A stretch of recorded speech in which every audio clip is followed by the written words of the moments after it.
Sampai dikatakan oleh ahli sejarah, Nabi Muhammad tidak pernah mencium tangan Bani Quraisy. Rasulullah tidak pernah mencium bangsawan, mencium daripada pemimpin-pemimpin Quraisy, tokoh-tokoh Quraisy, raja-raja, ya, para penguasa-penguasa negara, tidak pernah dicium tangannya oleh Nabi Muhammad.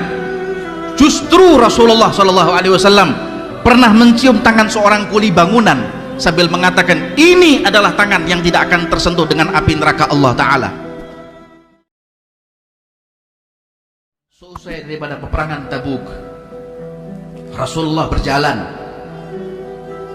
sambil menonton daripada untanya.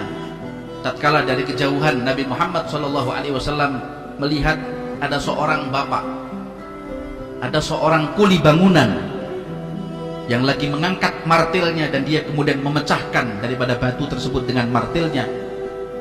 Sambil kemudian Rasulullah SAW mengatakan, kenapa tangan bapak begitu melepuh dan kasar, tangan bapak begitu hitam dan kasar?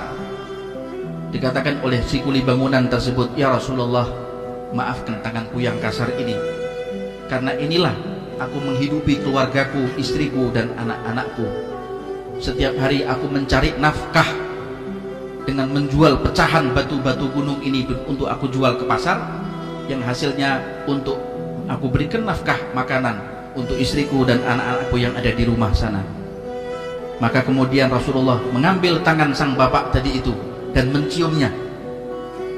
Dicium oleh Rasulullah itu tangan sang bapak tersebut, sambil Rasul mengatakan, wallahi inna hadhihi layadun la tamassuhan naru abada. Demi Allah, ini adalah tangan yang tidak akan tersentuh dengan api neraka Allah Ta'ala selama-lamanya. Akhlak dan budi pekerti Nabi Muhammad SAW begitu luar biasa, sampai dikatakan oleh ahli sejarah, Nabi Muhammad tidak pernah mencium tangan Bani Quraisy. Rasulullah tidak pernah mencium bangsawan, mencium daripada pemimpin-pemimpin Quraisy, tokoh-tokoh Quraisy, raja-raja, ya, para penguasa-penguasa negara, tidak pernah dicium tangannya oleh Nabi Muhammad. Justru Rasulullah SAW pernah mencium tangan seorang kuli bangunan sambil mengatakan, ini adalah tangan yang tidak akan tersentuh dengan api neraka Allah Ta'ala. Akhlak dan budi pekerti Rasulullah SAW inilah yang dicontoh oleh para sahabat, hingga menghujam hati para sahabat ini cintanya kepada Nabi Muhammad SAW. Faya ikhwani yang dimuliakan oleh Allah Subhanahu wa Ta'ala, pelajaran yang bisa kita ambil, poin-poinnya adalah, janganlah pernah kita meremehkan orang lain dengan melihat masa lalunya.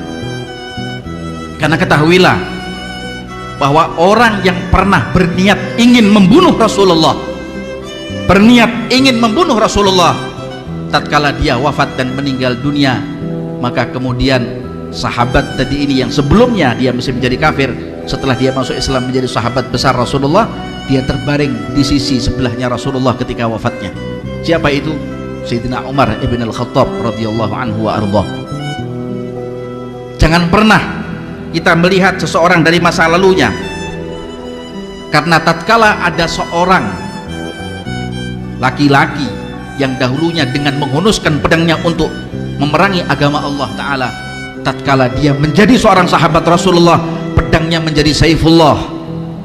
Siapa itu? Khalid ibn Walid.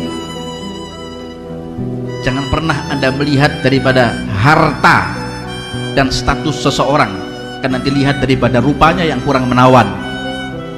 Sahabat Julaibib, tatkala dia meninggal dunia, Rasulullah SAW di peperangan Uhud mengatakan kepada para sahabatnya, siapa yang kalian hilang saat ini? Kalian kehilangan siapa di perang Uhud ini? Maka sahabatnya mengatakan, kami kehilangan pamanmu ya Rasulullah, Sayyidina Hamzah. Yang lain mengatakan, kami kehilangan Mus'ab ibn Umair. Yang lain mengatakan, kami telah kehilangan Amr ibn Jamuh. Rasul mengatakan, aku kehilangan sahabatku Julaibib, dia adalah bagian dari aku dan aku adalah bagian darinya. Dia adalah bagian dari aku dan aku adalah bagian darinya. Tiga kali diucapkan oleh Rasulullah SAW. Cari itu sahabat Julaibib. Maka dicari oleh para sahabat Rasulullah, maka tergeletak sahabat Julaibib dalam keadaan sudah tidak bernyawa, karena daripada punggung sahabat Julaibib telah ada yang namanya 7 ataupun 10 tombak yang ada di punggung sahabat Julaibib karena ingin membela Rasulullah. Tubuhnya tidak rupawan, wajahnya tidak ganteng, tapi bidadari Allah Ta'ala yang ada di dalam surga berebut ingin mengejar sahabat Julaibib. Karena apa? Cintanya kepada Rasulullah. Jangan Anda melihat status dan harta. Sepatu emas daripada Fir'aun ada di dalam nerakanya Allah, tapi sahabat Bilal, sandal jepit lusuhnya sahabat Bilal sudah terdengar di telinga Rasulullah, ada di dalam surganya Allah Subhanahu wa ta'ala. Wa inni la sami'tu qara'ani 'alika fil jannah ya Bilal, sungguh aku telah mendengarkan suara terompahmu ada di dalam surga wahai Bilal.